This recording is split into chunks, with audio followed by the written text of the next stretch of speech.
Magandang umaga, Martes. Another edition of Ano na Bev, Best Express Views on PHLV Radio. Huwag na tayong magpatumpik-tumpik pa at simulan na agad ang balitaktakan ngayong Martes sa Ano na Bev. Dahil ang mga makakasama natin ngayong Martes ay ang main cast at bumubuo ng pelikulang Family Matters. Ayan. Family Matter is a 2022 Philippine family drama film directed by Direk Nuel Naval. It was produced under Cynical Productions and Top Story. So it was released theatrically on December 25 as an entry to the 2022 Metro Manila Film Festival. Ayan. So Family Matters is actually written by Mel del Rosario. And welcome to the show, Direk Nuel and Miss Mel. Ayan. So Direk Mel, for you, Miss Mel, what inspired you to write this story and walk us through with the writing process? I've had this for a long time. The script has been written 6 years before it was produced. The idea really came from me at a younger age. We took care of my mom, and then now I've been seeing a lot of my friends going through the same process. Ito yung time na nag-aalaga ka ng mga magulang, di ba? And we talk about our experience na halos pare-pareho. So, halo-halo na to ng mga kakilala mo and my own experience taking care of the parents and how roles are reversed and then challenges and then yung kwento rin ng mga magkakapatid, POV nila in caring for the older parents. Of course, I was also inspired by the poem of Father Robles, Saking Pagtanda. Tanging Yaman you also wrote Tanging Yaman, di ba, Miss? Yeah.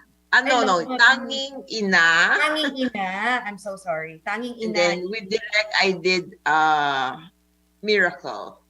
Ayan.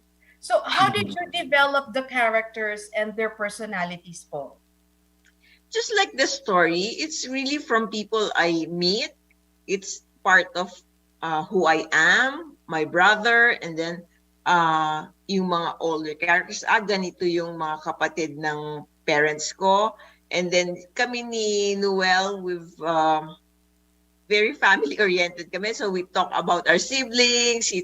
I've seen his family. So pag nagkukwentuhan kami, halos pareho yung mindset namin about family, yung vision namin about family. And then, syempre, yung mga kaedad mo you go through the same experience Mostly doon. Kaya when you watch the movie, imposibleng wala kang character na sabihin, ganyan si ganito, kilala ko to, kapatid ko to, ganyan ang mom ko, ganyan ang dad ko. It's very relatable. Ayan. Ikaw naman po, Direk, what inspired you to direct this film? Well, actually, I don't know if na-mention ni Melon, yung script na to was medyo matagal na siya. And then, during the pandemic, naghahanap kami ng producer who will produce this. And then, during the pandemic, parang di ba, lahat tayo nasa bahay lang, tapos kasama natin buong mga families natin, di ba, day in, day out. So parang sabi ko, parang this is the perfect time to do this film. Kasi di ba, parang we have this realization na parang during the pandemic na how life is fleeting, di ba? Parang we should not waste any moment in saying how much we love our parents, how much we love our siblings, our family. So parang sabi ko, ito na siguro yung perfect time. Kaya siguro hindi siya nagawa before because ito yung hinahanap niyang panahon na after the pandemic, nagkaroon tayo ng realization na ganoon. Na anytime we feel like kasama natin sila, kailangan i-express natin, di ba? Kung ano yung nararamdaman natin, kung gano'n natin sila kamahal. Because we never know kung hanggang kailan lang talaga ang buhay. Ayan, very well said, Direk. So, can you walk us through po dun sa creative process for visualizing and bringing the story to life? Well, of course, nung yung script, di ba, buo na kasi siya. Tapos nung binigay namin sa producer, sa sine ko, binasa nila yung script, wala silang pina-revise. Parang nagustuhan nila agad. Kasi siguro it's really very relatable, no? Tapos, and after that, sabi ko, i-cast na natin to. Sabi ko, para, di ba, para maayos. And then, of course, yung sa casting, they gave us a free hand kung sino yung mga gusto naming i-cast. Sabi ko kasi it's very important na yung casting nito, yung nag-gel sila talaga, yung magmumukha sila talagang family, hindi yung pilet, hindi yung mukhang inaarte. And luckily for us, magagaling talaga lahat ng artista nakuha namin. So parang nag-gel sila talaga. Kasi ang process ko kasi before filming, I do look test. Doon sa look test na yon, nagpapagawa na ako ng mga ilang eksena for them. Okay, tapos parang mafe-feel mo na yung kung paano sila mag-gel as the characters in the script. So ganon yung naging proseso. Galing. So, ikaw po, Miss Mel, can you give us any hints or spoilers about the plot? Konti lang. And then, anuhan na natin ng any challenges during the writing process? The writing process muna wasn't difficult in the sense that I already had the story buong-buo sa isip ko. So it was just the lazy me putting myself in a chair and writing it, the actual writing. Okay na, masakit yung likod mo, ganyan. Tempted kang But yung kwento buong-buo, the characters were already, I already knew the characters by heart. So in that sense, mabilis yung process for me in writing it. And then, pag kinukwento ko kay Noel, parang alam na niya rin yung gagawin niya. And then, of course, when I saw the cast, everything just fell into place. Kasi si Direk, honestly, pag casting, sabihin ko, ikaw, kung anong gusto mo, hindi ako masyado nakakailam sa casting unless merong talagang artistang, huwag yan, yung ganyan. Pero siya yung mas nakaka-visualize eh. Ako, when I write it, ayokong makahon na ito ang artista, yung gano'n. Otherwise, nagko-compromise ka sa kwento mo, binabagay mo dun sa artista. Si Noel, minsan sabihin ko, bagay ba yan? Sabi niya, oo. I just trusted him. And when I saw it, it was more than what I expected. Ayan. In fact, we had comments na si Manny, one of the family advocates sabi niya, when he was watching the movie, he didn't want the movie to end because it didn't feel like a movie. It felt like he was watching a real family. Ang masishare ko lang na parang they could look forward to is when they look at the trailer, iniisip na, iiyak. Yes, maybe iiyak kayo, but it's really a happy cry. Ina-expect nila yung mabigat. No. The surprise is you will all come out of the theater smiling. If you cry, it's a happy cry. Ayan, what a joy to have that. Tapos, Direk, how do you work with actors? Because you already mentioned about putting them together, framing them together. You already visualize who will act on this role. Bringing out their best performances. Diba? Yeah, ako kasi I always tell them na do not act. Kumbaga just kung ano yung nakikita yung sa character.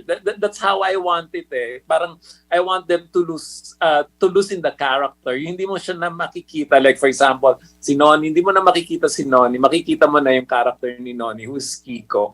So I always tell them na mas gusto ko yung ganoon. In fact, doon sa mga reviews, nakakatuwa eh. Because sabi nila, this is one of the best ensemble in recent Philippine cinema. Parang tong casting na to. So parang doon pa lang para makikita mo na okay, sige, nagtagumpay kami because hindi nga sila, ang makikita mo talaga yung characters that they were playing, hindi yung artista. Siguro maganda na rin na sabi nga, actually, may mga comments before na sabi, oh, wala kayong superstar, wala kayong ganyan. Sabi namin, hindi kailangan ng superstar. This is the type of film na hindi mo kailangan ng big names. Kailangan mo lang magagaling na artista because it's very character-driven. So parang pag napanood mo siya, hindi mo siya talaga hanapan ng superstars. And for me, sa amin, sabi nga namin ni Mel, ang superstar dito talaga si Tito Noel Trinidad, saka si Tita Liza. And of course, the rest of the cast. Miss Mel, this is just a personal question. What do you hope for moviegoers here in the States? Because it's going to be at the Orleans Arena, the Orleans movie theater on February 3 dito next week na for our Filipino kababayans here in the States. So, what your message that you hope for the moviegoers here in Las Vegas that they will take away from this movie besides the joyful cry, the tears of joy in watching this movie? Yes, we Filipinos, we really have a different sense of family. And yung love for family is timeless. And it goes beyond boundaries. Kahit nasa US ka, saang lugar ka sa mundo, yung pagmamahal sa family will always be there. And I hope that the movie will remind them of the Filipino kind of love for family. I hope they will look at our movie as a warm embrace from the Philippines to remind them gaano sila kamahal ng pamilya nila sa Pilipinas at dyan rin sa US. Ikaw, Direk, what is your favorite scene or sequence in the directing? I know there are several. Ikaw muna. Ang hihirapan namin kasi. Baka And why? Spoiler. No, but of course, meron kasi basta I'll just mention a line na lang from the trailer, no? Kasi meron doon sa trailer na sinabi niya na your phone will always be there, but I won't be. Parang, I think this will remind us na, di ba, in this day and age of technology, parang let's use the technology to connect and reconnect with our loved ones instead of disconnecting with them. Kasi di ba, minsan tayo yung mga gatherings, especially ang Filipino family, di ba, importante sa atin ang mga dinners, sa mga lunches. So pagka nandun tayo, let's focus on our loved ones sa kasama natin na nandoon sa dining table instead of diba, tinkering with your phones, etc. Because ang phone mo naman nandiyan but those moments that we are together with our families, yun yung pinaka-importante. So let's cherish those moments with them. Ayan. Ikaw, Miss Mel, what is the most favorite line or scene? I think it's the scene. There's really a particular scene that si Nonie was nag-reverse na yung role without telling you a lot of the details. Nag-reverse yung role nila nung father. And sabi niya, is parang nahihiya si Tito Noel Trinidad. Sabi niya, kaya sa'yo, no, you've done this to me many times. It's yung reality. It's a beautiful acceptance of the reality that some point in time tayong mga anak ay ang aalaga naman doon sa mga magulang natin na nag-alaga sa akin. But the beauty really is you look at it as a blessing, as a privilege to be able to take care of them more than a burden or a chore to do. Direk and Miss Mel, what advice do you have and what do you hope for audiences to take away from watching your film? Mel? Well, Mel, for those who already love their family, is to love them more. For those who probably nakalimot sa kanilang core or nawala sa kanilang core, it's a simple reminder. Some of my friends who watch it, sabi nila, when you go out of the movie, kahit mabuti kang anak, mabuti kang magulang, you will go through a process of self-assessment. Okay ba ako? naging mabuti ba akong magulang, mabuti ba akong anak, which is a good checkpoint. It's a good wake-up call for us. And any real events of people that influenced the story? Oh, I think a lot. I have a unmarried aunt who's of course sa atin tawag old maid, who embraced the role. Ayoko yung stigma na old maid. Dito makikita nyo, it's a choice also. And then of course yung crankiness ng matanda, it's like my father. Yon, sabi ni Direk, ako daw yung character ni Maylene na medyo astig na kapatid. Ganyan. Ikaw, Direk, sino ka doon? Ikaw, Direk. So, sorry, I mean, when it comes to family matters, talagang it's a very, it's an issue that matters to us most, especially in the Filipino culture. I mean, in all the cultures that they're just, it's just love for our family talaga. So, the reason I asked that question talaga is, I can relate. Relate so much. Oo, Direk. Sige po. Ako yata si Jason doon yung bunso. Because, di ba usually yung bunso parang saling pusa ka, hindi ka pinapakinggan. Okay lang. Nila sa'yo, you're forever the baby. So parang, quiet ka lang dyan ka lang. Pero kahit paano may opinion ka rin. But of course, sabi nga namin ni Mel, di ba, naisip nga namin, bago ka naging magulang, naging anak ka muna. So parang I think magandang takeaway yun for all of us, especially yung mga bagong parents, diba, na they were once the children of their parents. So parang kung paano ka inalagaan ng magulang mo, sana ganon mo rin aalagaan yung mga magulang mo pagtanda nila. Ayan. So I just wanted to get a recap for all of the cast in the movie, diba? So Francisco and Eleanor built their family with love and hard work. So they raised 4 children: Kiko, the successful son; Fortune, the homemaker; Ellen, the old maid daughter of Enrique. Any family, there are conflicts among siblings, and through the years, eventually they develop into an unspoken animosity. Diba? So, lahat ng mga kapamilya natin, lahat ng mga kaibigan natin dito sa Amerika, talagang makaka-relate dito sa family matters. Tama po ba, Direk? Yes, at saka mare-refresh po kayo doon sa ating mga Filipino culture and values.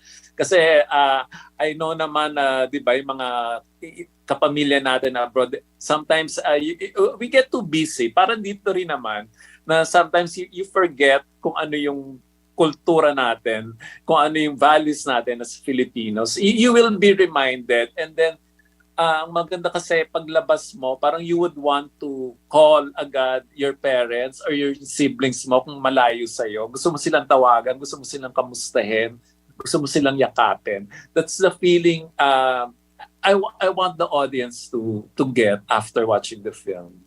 Ayan, very well said, Direk. Tapos, isa pala, one last question po.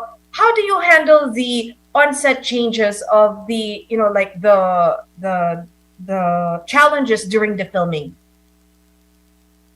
Well, kasi when we shot this, it's still the pandemic eh. So medyo part of the shooting naka-lock in kami. So the preparation is really vital. So parang yung kailangan lahat prepared na, everything is ready because wala nang uwian. But may mga times din na yung half of the film medyo nagluwag na yung di ba, yung mga rules. So pwede nang uwian yung ganoon. Yun nga, siguro it's very important na you're ready with everything para kung ano man yung maging problema, madaling mag-adjust. Yung adjustments, wala masyado kasi very cooperative lahat ng artista. Parang, alam mo, they always look forward to everyday shoot. Parang ganon sila kasaya doon sa movie. Tapos ganon sila, para talaga silang family. Minsan doon sa isang lock-in namin, may nagluluto si Maylene. Tapos nagigitara si Ago. Tapos nagsaserve sila Nikki. Para talaga sila magkakapatid pag nakita mo. And it's outside the shooting. Parang yung mga breaks, ganon sila talaga kasaya. Tapos nagti-TikTok even si Tito Noel. Nakikipag-TikTok kila Mylene. Yung ganon kasaya yung shooting. Very nice. Ikaw, Miss Mel, anong natutunan mo dito sa moving ito? Ang natutunan ko sa movie is after naming nagpalabas, more on after the reaction of the audience, that ang movie, if you have a solid story, pwedeng tumayo even if you don't have superstars. You need competent actors, and then family stories and the message is powerful enough that when you say it's just a movie experience, no, that we have, what really blessed me and Noel are the reactions after. Merong mga napatawad yung ibang family members because of the movie. For us, that's more than a box office reward. Ayan. To be able to have touch lives. Ang galing. Bravo, bravo, bravo. Napakagaling. And Miss Mel, anong susunod nating project? And also, Direk? Your tandem is very great. You're such a great combination. Box office. Next week pa kami magde-decide, but we're eyeing a story of mag-asawa. Ayan. Yeah. Another family again. O, diba? Yes. Congratulations po sa inyo, Direk and Miss Mel. Maraming salamat sa opportunity ito dahil kayo ay aking nakausap. You guys are internationally award-winning writer, award-winning directors, at maraming salamat po sa inyo. Thank you so much! Ano nangyari? Stroke ba? Ano nangyari? Stroke ba? Kuya, Ano ba nangyari?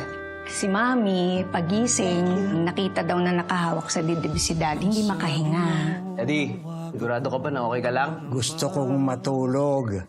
Ang ingay nyo. Uy, sige, tulog ka na. Pero gumising ka, ha? Sorry po. bakit ka nagsasorry? Sorry po na na-disappoint ko kayo. Nabigla lang kami. Fortune, pumunta na sa US si Ellen. Ano? Paano? Anong gagawin natin ng mami and dad? Ang iniisip ko, paano kung subukan kaya natin na relyebo? 1 week sa'yo, 1 week sa akin. Ba't bumalik lang si Ellen? Nakakatakot, baka lumindol. No family is perfect. Paano mo nawala si na mami at daddy? How negligent of you! Kasi na kayang bantayan ng 24/7. Hindi mo kaya, ako na lang. Teka, eto na. Ando na si na Mami sa bahay. Iba na talaga. Sila na ang nasusunod. Kakain na! Oh, bakit inakyat mo pa dito? Okay lang, Ma. Ginagawa mo kaming imbalido eh. Paano kuya? Sila na daw muna. Hindi daw natin kaya mag-alaga eh. Quits na tayo. The time to love them is now. Pabigat na ba tayo sa ating mga anak? Huwag mo nang isipin yun. Ang hirap ng tumatanda. Pero nandito naman tayong dalawa para lagaan ng isa't isa. Ilang linggo ka nang walang gana. Gusto mo magpa-check up? Kamusta po ang paghinga mo, Dad? Humihinga pa rin. Payag ka na ba na magkaroon ng nurse? Kayo? Para may magtingin sa inyo? I already said no. He doesn't even listen when I talk. Dad never listens. You shut up, ha? Kalma lang, walang ma-achieve ang init ng ulo. Walang masama sa sinabi ni Kuya Nelson. You were out of line. Ayusin mo muna yung buhay mo! Ano, are you saying I'm a failure? Ako ang failure. Because I raised all of you.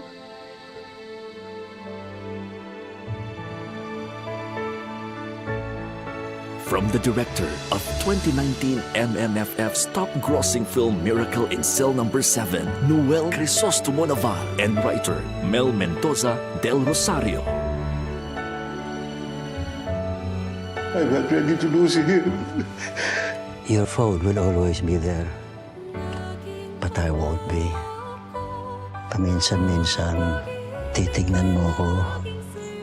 Para naman, ma-miss mo rin ako.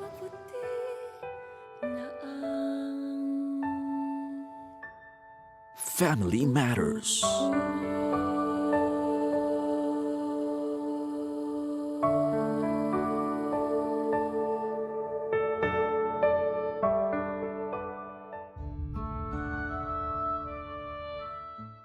I'm a professional singer. That's how I support myself and my family. I'm a careful driver. The other car hit me. I ended up picking Richard Harris. Richard Harris is already an institution in Nevada. Dahil kay Richard Harris, tanggal ang worries. I slipped. I hurt my tailbone. They sent me the bill. Si Richard Harris, siya lang ang tumanggap ng kaso ko. Tutulungan ka niya. Kay Richard Harris, tanggal ang worries. The Richard Harris Law Firm, just in case. Mobile Home Health, providing care in the comfort of your own home. Serving Southern Nevada is our top priority. And it's our greatest joy to help others stay safe and enjoy a better quality of life at home. Because health is wealth. Finding the right dentist could sometimes be a challenge, but Dental Care of Las Vegas is a one-stop shop for oral hygiene. We treat our patients as family. Affordable financial arrangements are accepted. Call today, Dental Care of Las Vegas. There are children who've never had the experience of being a child. Bamboo Sunrise Foster Care serves underprivileged children. We are known for exceptionally standard in delivering excellent services. You can be a parent, make an impact on a child's life. Sa hirap ng buhay ngayon, some people don't get the basic healthcare, but access to being well and healthy is available. Silver State Health Services offers affordable access to quality healthcare. Silver State Health Services is here for you, Kapamilya. Ano nangyari? Stroke ba? Ano nangyari? Stroke ba? Kuya, Ano ba nangyari? si Mami, pagising, nakita daw na nakahawak sa dibdib si Daddy, hindi makahinga. Daddy, sigurado ka ba na okay ka lang? Gusto kong matulog.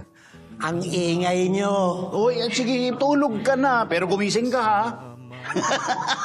Sorry po. Bakit ka nagsasorry? Sorry po na na-disappoint ko kayo. Nabigla lang kami. Fortune, pumunta na sa US si Ellen. Ano? Paano? Anong gagawin natin ka ng mom and dad? Ang iniisip ko, paano kung subukan kaya natin na relyebo? 1 week sa'yo, 1 week sa akin. Ba't bumalik lang si Ellen? Nakakatakot, baka lumindol. No family is perfect. Paano mo nawala si na mommy at daddy? How negligent of you! Kasi na kayang bantayan ng 24/7. Hindi mo kaya, edi ako na lang. Teka, eto na. Ando na si na Mami sa bahay. Iba na talaga.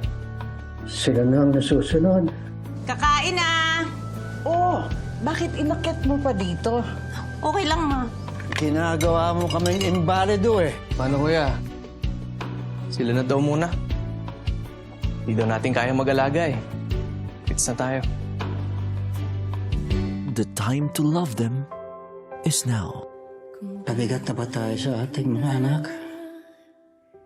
Huwag mo nang isipin yun. Ang hirap ng tumatanda. Pero nandito naman tayong dalawa para lagaan ng isa't isa. Ilang linggo ka nang walang gana. Gusto mo magpa-check up? Kamusta po ang paghinga mo, Dad? Humihinga pa rin. Payag ka na ba na magkaroon ng nurse kayo para may magtingin sa inyo? I already said no. He doesn't even listen when I talk. Dad never listens. You shut up, ha? Kalma lang, walang ma-achieve ang yung init ng ulo. Walang masama sa sinabi ni Kuya Nelson. You were out of line. Ayusin mo muna yung buhay mo! Ano, are you saying I'm a failure? Ako ang failure. Because I raised all of you.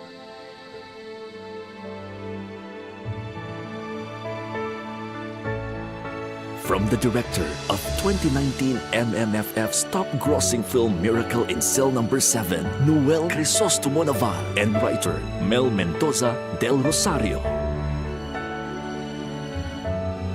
I'm not ready to lose him. Your phone will always be there. But I won't be. Paminsan-minsan, titignan mo ko para naman ma-miss mo rin ako.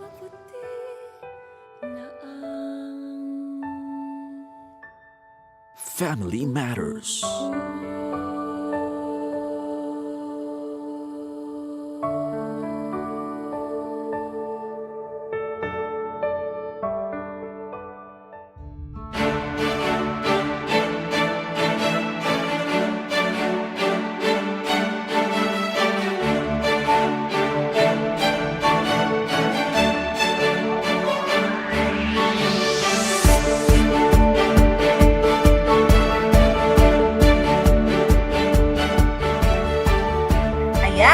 pagbabalik ng ano na Bev, Best Express Views. Makakasama natin si Kiko, played by Nonie Buencamino, International Award-winning actor. Yay! Ayan. So, what drew you po to this particular project, this role, as Kiko? Well, to begin with, it's an assignment. As an actor, we like to play as many different roles as we can. We like, and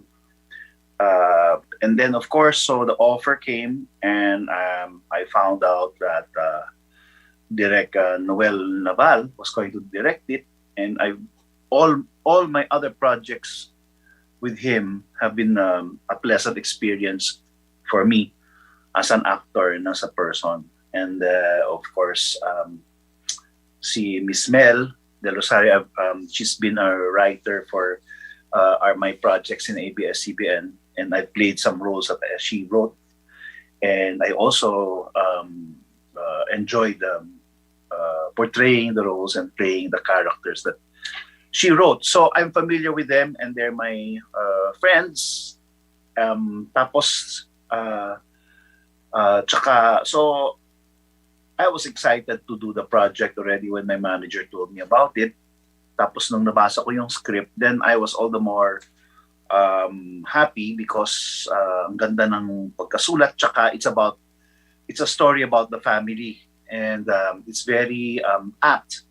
And bagay na bagay siya sa mga karanasan ko na nangyayari sa buhay ko ngayon at my age, and with my family, my siblings, and my father who passed away last July, no. So I was drawn to it immediately because of the people I was going to work with, my co-actors as well, and especially after I've read the script. Yeah. What was your approach to the character and the preparation? Did you do any developmental preparation to explore with the role that you were given? The preparation was reading the script well again and again and again, and understanding the motives of the character of Kiko.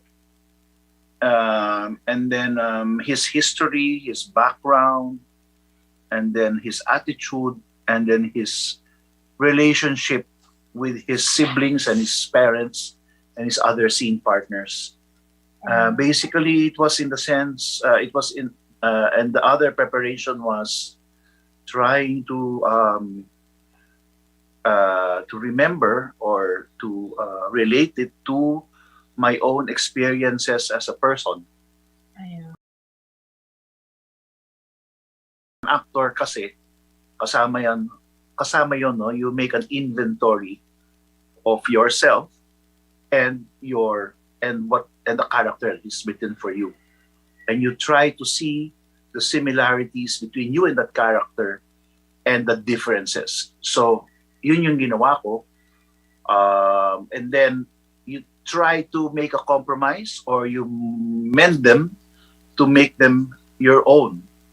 So you play a character, but it's also you at the same time. Was there a favorite scene po in the movie that you always cherished the most with? A favorite scene? No.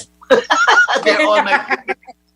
Yeah, because I approach my role and my character, parang it's like every scene I'm involved with is very important in connection to the whole story. So I pay a lot of attention whether one is more emotional or the other is not really that emotional, but medyo rational lang, ganyan. Kala mo quiet scene lang.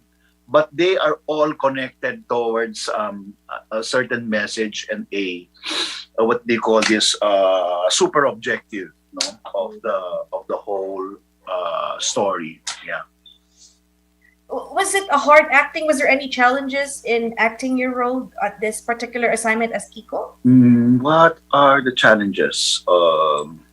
Crying, making someone laugh, or One major challenge was when there was this one day where kasi I had another project coming up, and then this movie was medyo na-move yung schedule nila because there was an actress who got sick. So it was moved. Problema, it got too close to my other project. In other words, there was one day where we had to do most of my scenes, especially yung hospital scenes.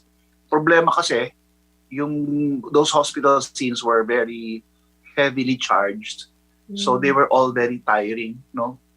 So what was a challenge was towards the latter part of that shooting day, na medyo madaling araw na. And well, there was one scene that I was supposed to be I was sleeping. I think Mel mentioned that yung naihi si Tito Noel sa kwento. So ako yung natutulog. Supposedly nagising ako. Tapos napansin ko in the beginning of the scene. Problema sa pag-setup and everything, before the director called action, I was lying on the bed. So mahaba na yung gabi, pagod na pagod ako, so kaiiyak sa mga ibang mga eksena. Tapos nakatulog ako. So, yun yung challenge. So you will see in the movie, yung snoring ko doon was real snoring. Si Direk did not edit it out. He included it in the film. So that was a challenge because nagising ako, pansin ko, hindi ko narinig yung pagtawag ni Direk ng action. So nagising na lang ako tahimik. Tapos nakita ko nandun na si Noe nakaupo. Tapos may wiwi na sa kanyang sa area niya. Tapos sabi ko, nga pala, I'm supposed to be in a scene. So I just said my lines and we went on with the scene. So it was I was kind of trying to remove the cobwebs. But apparently, that scene was shot and it was taken. It was used for the film. Ayan. More natural. Sabi, yan yata yung niya. Oo. So yun, that was one scene that was challenging. Yeah. Well, so, or the behind the scenes naman tayo. Behind the scenes, memorable stories when you were filming this project. Besides the snoring and the pagod. Well, what was memorable? Masaya kami Masaya. Most times, memorable yung times na kasi minsan medyo matagal-tagal yung pag-setup ng eksena, medyo komplikado. But we had to be there around the area para pag na-ready na. Kasi time constraint also. Kasi syempre we also want to finish early as much as we could because we were working on a very tight schedule. Pagka late na tapos, mahihirapan the next day. So, andyan kami around doon sa set. There were times na ganun, na all cast. So, nangyayari, to keep ourselves amused, but minding that we don't disturb the staff and the crew, meron kaming mga inaaral na mga sayaw, na nakuha namin sa mga reel, sa TikTok, yung mga bagong dance steps, tapos kinukuha namin ng video, yun. So, that was fun. So, that time na yung merong isang eksena in the movie na we were all playing, it was not hard because we were actually like that. A lot of times behind the scenes, we like to play, dance, and then joke with each other. It was kind of like kahit na, let's say it's a dramatic scene that we do and then cut, we start laughing already and stuff like that because that's how life is, diba? Even in a wake, naalala ko yung sa mga namatayan ko sa buhay, iyak ka ng iyak, pero you want to relax from it. So paglabas mo ng kwarto sa chapel, magtatawanan naman kayo, di ba? Parang ganun yung, parang ganun tayo especially mga Filipino, napansin ko ganun eh. So we are very, we like, medyo may pagkabaliw, no?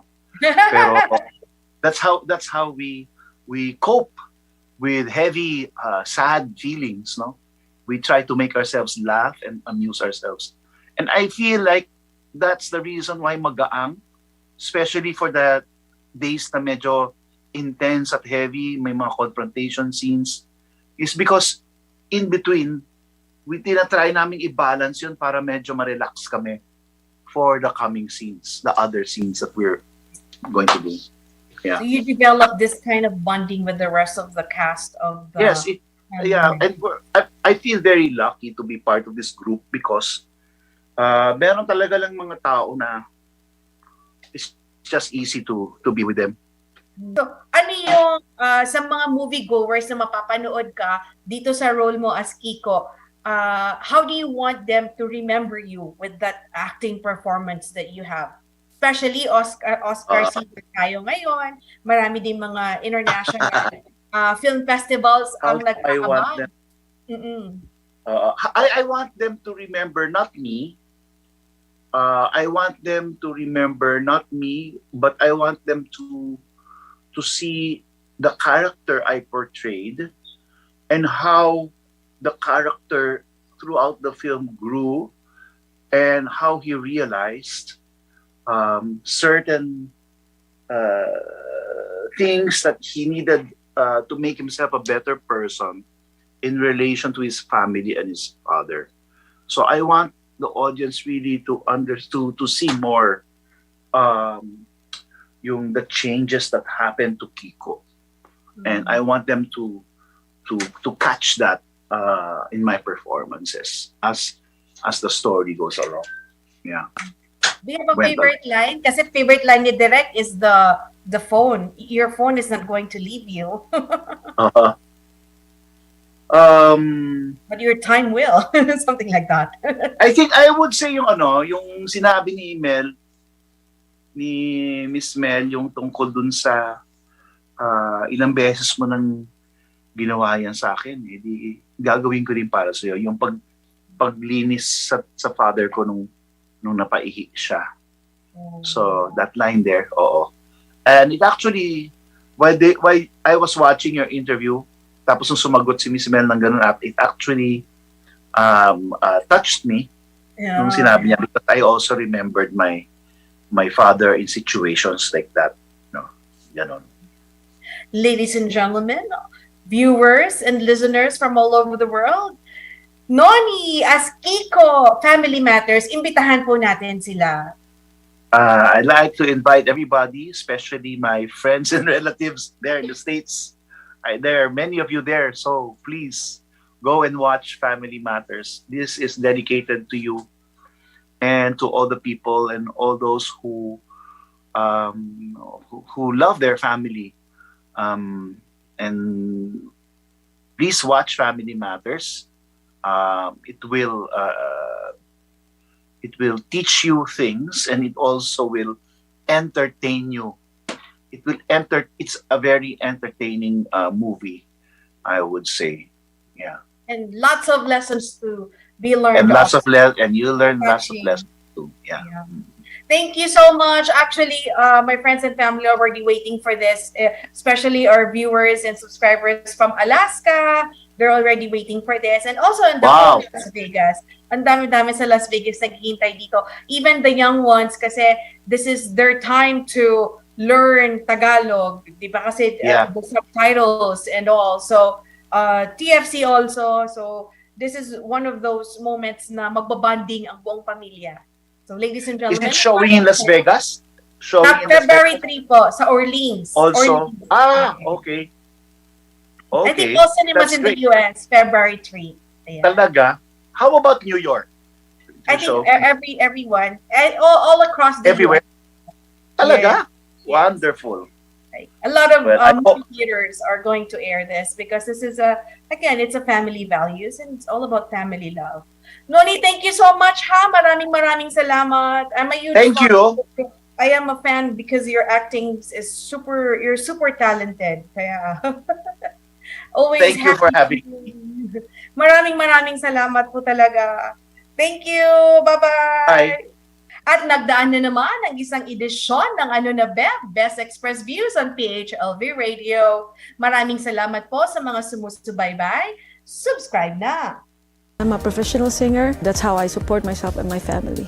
I'm a careful driver. The other car hit me. I ended up picking Richard Harris. Richard Harris is already an institution in Nevada. Dahil kay Richard Harris, tanggal ang worries. I slipped. I hurt my tailbone. They sent me the bill. Si Richard Harris, siya lang ang tumanggap ng kaso ko. Tutulungan ka niya. Kay Richard Harris, tanggal ang worries. The Richard Harris Law Firm, just in case. Mobile Home Health, providing care in the comfort of your own home. Serving Southern Nevada is our top priority. And it's our greatest joy to help others stay safe and enjoy a better quality of life at home. Because health is wealth. Finding the right dentist could sometimes be a challenge, but Dental Care of Las Vegas is a one-stop shop for oral hygiene. We treat our patients as family. Affordable financial arrangements are accepted. Call today, Dental Care of Las Vegas. There are children who've never had the experience of being a child. Bamboo Sunrise Foster Care serves underprivileged children. We are known for exceptional standard in delivering excellent services. You can be a parent, make an impact on a child's life. Sa hirap ng buhay ngayon, some people don't get the basic healthcare, but access to being well and healthy is available. Silver State Health Services offers affordable access to quality healthcare. Silver State Health Services is here for you, Kapamilya.